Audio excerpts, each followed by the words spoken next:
Assalamualaikum warahmatullahi wabarakatuh. Perkenalkan, nama saya Muhammad Hanafi, NPM 10120324, kelas 1 manajemen. Di sini saya akan menjelaskan permasalahan sumber daya manusia di Indonesia. Indonesia termasuk dalam kondisi masyarakat berkembang dengan jumlah penduduk mencapai 267 juta jiwa dengan pertambahan 2% per tahunnya. Manajemen pengelolaan sumber daya manusia sangat dibentuk pada sumber daya manusia itu sendiri dengan menjaga keseimbangan antara kuantitas dan kualitas sumber daya manusia. Faktor perkembangan penduduk yang demikian sehingga muncul problematika mengenai sumber daya manusia di Indonesia. Antara lain, terjadi pengangguran, kekurangan lahan pekerjaan, kekurangan sarana dan prasarana kesehatan, lahan tempat tinggal, dan lain-lain. Kultur masyarakat di Indonesia yang beraneka ragam, budaya dan sosial juga menjadi faktor penyebaran atau pemerataan sumber daya manusia yang kurang menyeluruh hingga pedesaan. Slide selanjutnya.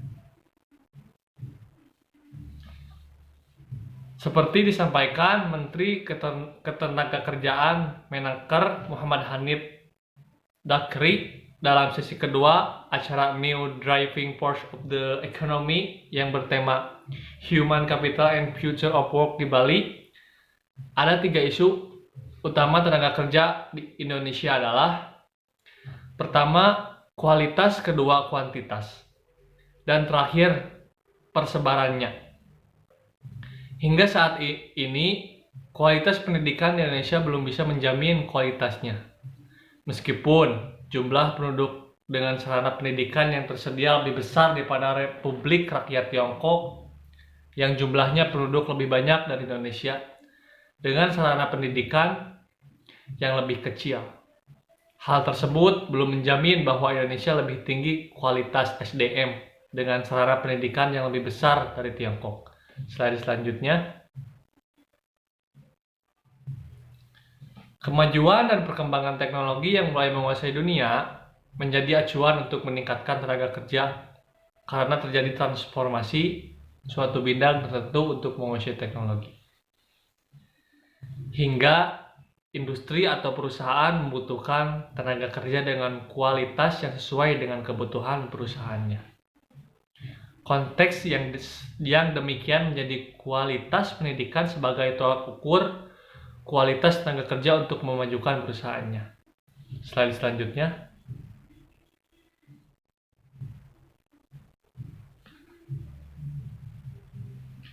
Sumber daya manusia di Indonesia menjadi pembahasan yang penting karena sebagai subjek yang mengatur tatanan negara dan harus mendapatkan penanganan yang tepat jika melihat permasalahan pada sumber daya manusia.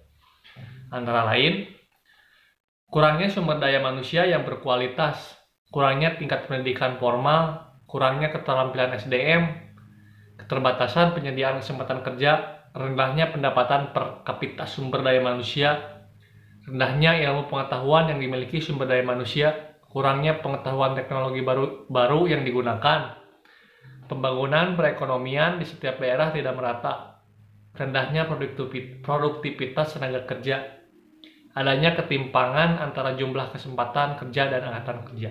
Slide selanjutnya.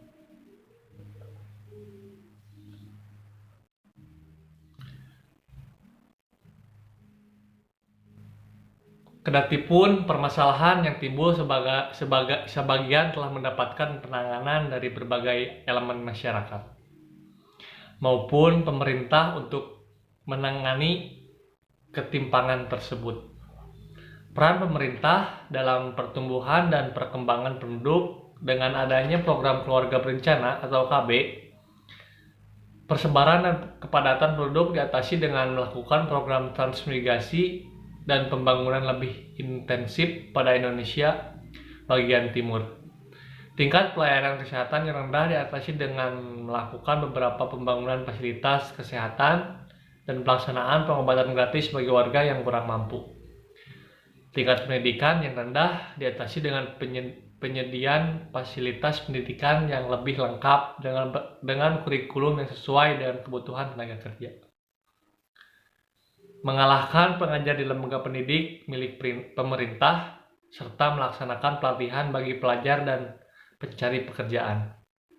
Tingkat pendapatan yang rendah diatasi dengan mengoptimalkan peran BUMN dalam kegiatan perekonomian. Slide selanjutnya.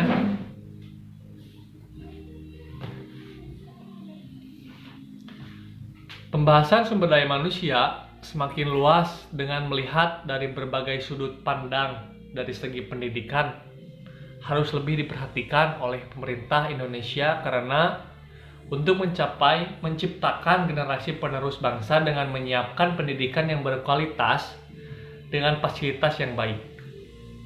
Demikian akan menghasilkan produk sumber daya manusia yang unggul sehingga dapat menciptakan lapangan pekerjaan. Penyebab terjadinya pengangguran karena jumlah lapangan kerja tidak sesuai dengan jumlah tenaga kerja. Ditambah kompetensi yang dimiliki tenaga kerja tidak sesuai dengan pasar kerja.